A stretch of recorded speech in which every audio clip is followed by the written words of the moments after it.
期末一时，为大圣诞的事业开始向世界传播快乐好消息的之旅。当听见乐家福音记载，互人无影的事，上帝差遣天使甲要到伫加利利的一个叫做拿撒勒的城，就问一个在士女，已经配领就互大卫家的一个名叫约瑟。这个在士女名叫玛利亚，天使入去对伊讲，得到大恩的人啊，平安住甲你伫地。玛利亚蒙影伊的话，想即个请安是啥物意思？天使甲伊讲，玛利亚，无得惊，因为你得到上帝的恩典。当你要有新生囝，就互伊的名叫耶稣，伊要做大，像做至高的囝。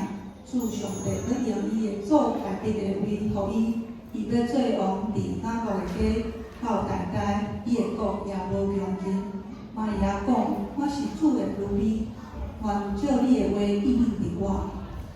就安尼，玛利亚甲约瑟开始行伫互人真难得相信的旅程。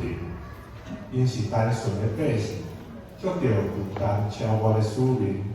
因受拣选，加做上帝赏赐恩典予世间人的器具。因无惊吓，充满信心，遵趁上帝的使者对因所指示的代志。因做伙准备家己来迎接伫咧来临的圣囝基督。当请听圣经所记载，约瑟的细岁上伫大卫的家。所以对加利利的拿撒勒城就去犹大，到大卫的城，名叫比利行的，要甲伊所聘定的玛利亚三角做陪嫁。迄时玛利亚已经有身孕，因伫遐的时生产的期到，就生头一囝，用布包伊，互伊困伫槽里，因为客馆无所在通用阮因。